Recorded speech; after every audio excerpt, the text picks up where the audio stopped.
8 years ago, I began working to understand why youth join terrorist groups or violent extremist groups. I was curious as to why anyone would choose violence. I wasn't sure what I was expecting to find, but I didn't expect to see elements of myself. You see, the search for identity is a common characteristic of those who turn to violent extremism. And as I researched more and more youth whose desire for an identity had led them down the path of violent extremism, I realized that I understood that very real and human need, the need to belong. Just a quick story. I was born in the US, but my parents are from Lebanon. I went to a primary school where I was one of a few minorities and the only one with a Middle Eastern background. So at home, my parents emphasized Lebanese values, Lebanese culture. And then at school, I struggled to fit in with my classmates who bullied and teased me for the way that I looked, or the fact that I spoke Arabic, or even the Lebanese food that I would bring to lunch. As a child, it's very difficult to be made to feel like you don't belong. And so I share this story with you, not because I myself was radicalized, I was not, but it illustrates one of the largest lessons I have learned over the years. The study of violent extremism is not the study of us versus them. It's the study of you and me. It's the study and understanding of the desires that we all have for acceptance, belonging, self-worth, and sometimes the vulnerabilities that can arise as we pursue those desires. So for the next few minutes, I'd like to share some of the other lessons that I have learned over the years with you. But I'm going to caution you, you may walk out of here today feeling like I do sometimes, which is that there are more questions than there are answers. Questions like, why would anyone put on a suicide vest and go to a concert to kill teenage girls? This research, this field does not have all the answers. But I do hope that you will leave here today understanding that violent extremism doesn't happen in a vacuum. In 2015, 3 girls left their home in London to go travel to Syria to join ISIS after having been in contact with a female ISIS recruiter. In 2016, researchers in Sweden noted that a neo-Nazi group was starting to actively mobilize and recruit, hailing the US election as the beginning of a world revolution. I could go on and on, from Buddhist extremists in Myanmar who are persecuting Muslims, to Boko Haram in Nigeria, to Hindu extremists in India. Across time, across cultures, you can find examples of violent extremist groups. But I give you these examples to illustrate one of the biggest lessons, which is that there is no single profile of someone that will join a violent extremist group or become violently extreme. No one single profile. It cuts across all demographics, from age to gender to socioeconomic status to education level. But research has found a few overarching factors that might lead someone down that path. The first set of factors are more structural, underlying factors that might push someone down that path, that might frustrate them. And these things include government repression of certain groups, or government corruption, or a government that acts with impunity towards its citizens, human rights abuses, group marginalization, disenfranchisement, perhaps unemployment or underemployment. All of these things can understandably frustrate someone and leave them looking elsewhere for a sense of control or justice or opportunity. The second set of factors are more personal, more individual, ones that can pull someone in towards violent extremism. These things include what I mentioned earlier, the wanting to belong, a sense of an identity.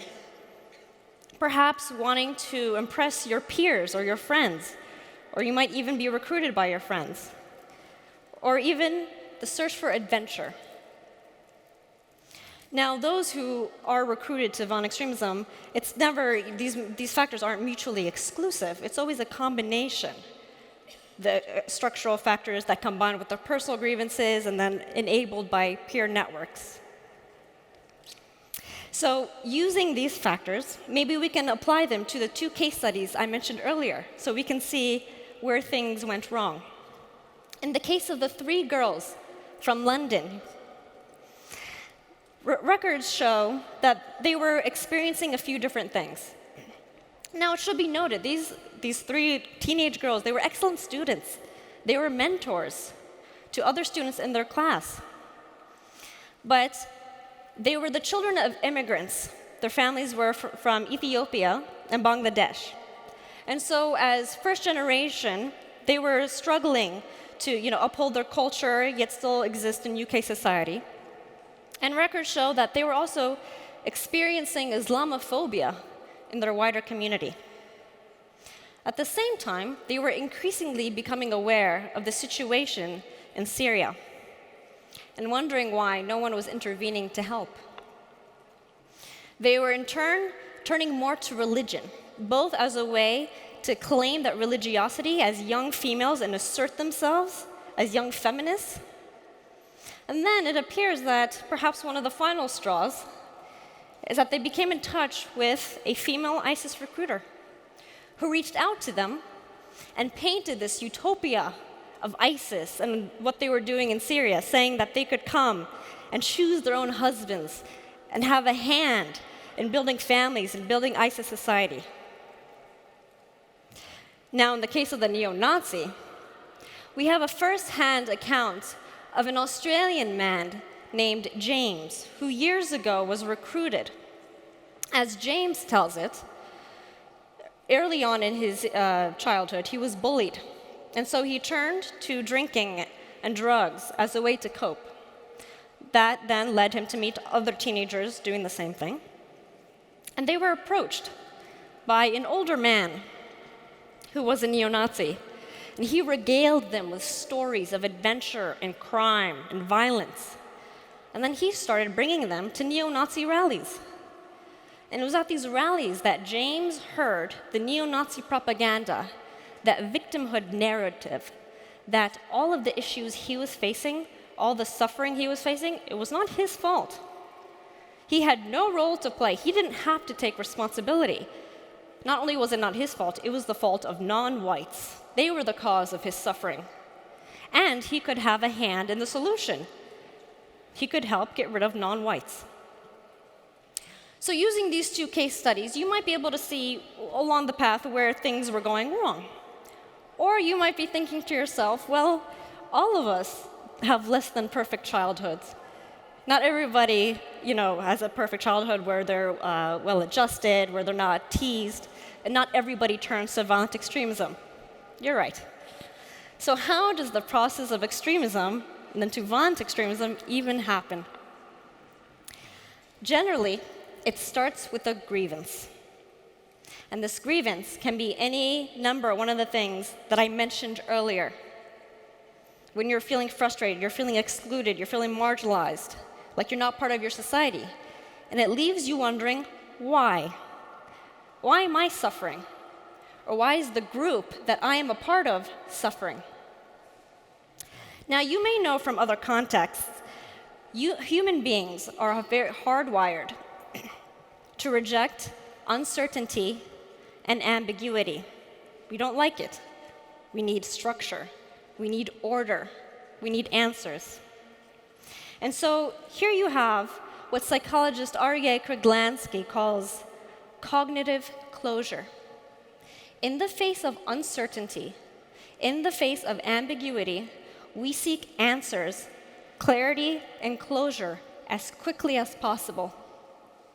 And some of us crave this closure a lot more deeply than others. And those of us that do can be very susceptible to extremist ideologies or worldview. Why? Because extremist ideologies are very clear. No gray. It's black and white. There's right, there's a wrong. There's the persecuted, and there are those who are doing the persecuting. And so for people who are feeling lost, don't understand why they're suffering, they can be very taken in by that. And not only that, once they embrace the ideology, it gives them a whole group of people who are reinforcing them and supporting them and validating their thoughts. It can be very, very powerful. But of course, it should be noted that not everybody who thinks extreme thoughts will turn violent. Thankfully, the majority do not. Extremism turns violent usually when there's some sort of tipping point. And that tipping point can come in the form of some sort of traumatic event, or a lot of times it comes in the form of a friend or an acquaintance or a recruiter pushing you and egging you on, much like we saw in the two case studies I mentioned earlier. Now, I want to mention quickly here that this idea of cognitive closure, it applies to all of us. And our need to have answers can be just as dangerous in the wake of a terrorist attack as the terrorist attack itself. Why? Because an attack happens, and we understandably become very upset. We become scared. We want answers. We want our government to react very strongly. But of course, and we might become suspicious of certain groups, certain religions, but that can lead to further marginalization, further unnecessary discrimination that is more harmful than it is helpful. Also here, I'd like to mention the role of the media and the way media covers terrorism. Of course, it goes without saying, it's essential. But we need to consider the ways in which it can be harmful, and I'll give you a very quick story. In 2011, the National Geographic aired a documentary on MS-13. They are a criminal gang originating in California, operating in 33 states and 6 countries. Very violent. And this documentary touched on their violence, the killings, the beheadings. It was horrible. And what happened? In the weeks after it aired, law enforcement officials told me that they saw recruitment for MS-13 soar. And we have also seen research, relevant research, after the wake of a terrorist attack, when the media focuses and does that 24/7 news-hour cycle on terrorism, the attack, that sensational reporting, it can encourage further attacks. Now, it's obviously hard to know how much coverage is too much, how much is too little, but I think we do need to consider the ways in which we provide free marketing, free publicity to terrorism. So what can we do? Well, governments and other organizations have been working on this issue for a long time. And some of their solutions, they try to give youth outlets to express some of their grievances. Another popular solution is a counter-messaging initiative. Now, a counter-message initiative focuses on the ideology or the narrative of a violent extremist group. For example, if ISIS puts out a video of what life is like in Syria and Iraq, and they paint it as this great place where you can come and help build society, the counter-message that someone might put out would say, no, actually, it's terrible. They're beheading, they're raping, they're killing people. You don't want to go. It seems intuitive. However, the problem with these counter-message initiatives is that they're focusing on the ideology. But as I've just said, it's not always the ideology that came first. People have real grievances, real frustrations that lead them to look for answers, which leads them to the ideology, and they embrace the ideology. So when you push back on the narrative and you push back on that violent ideology, you still have not addressed what drove someone to embrace the ideology in the first place. There's a second issue with these initiatives. Research shows that when you're trying to convince or persuade someone, facts don't matter. And I think we've seen examples of this from the US presidential election, from the Brexit campaign, and all over. They don't work. Facts don't matter, unfortunately. If you actually want to convince or persuade someone, you have to appeal to their values, to their emotions. You have to understand why it is they think and they believe what they do. So just some final thoughts here. If we want to address violent extremism, we need to address what is driving it. That means that solutions aren't going to come from a 5-month messaging campaign, a 6-month entrepreneurship skills program trying to provide outlets for youth. These fixes require long-term strategies that address the structural grievances that allow violent ideologies to fester. We need to address the corruption, the injustice, the marginalization that deny access to people. And civil society organizations are doing wonderful work in this space. But they cannot do this work alone. Governments need to be sincere about reforming and addressing these issues. Will we ever end terrorism? No. And that is a risk we have to take on. There will always be a subset of society that believes in using violence to achieve their goals. But what we can do as human beings is to be more accepting, more inclusive, and to demand that our societies do the same, to reject the us versus them narrative. Because, as I'm hoping you understand now, violent extremism does not happen in a vacuum. Thank you.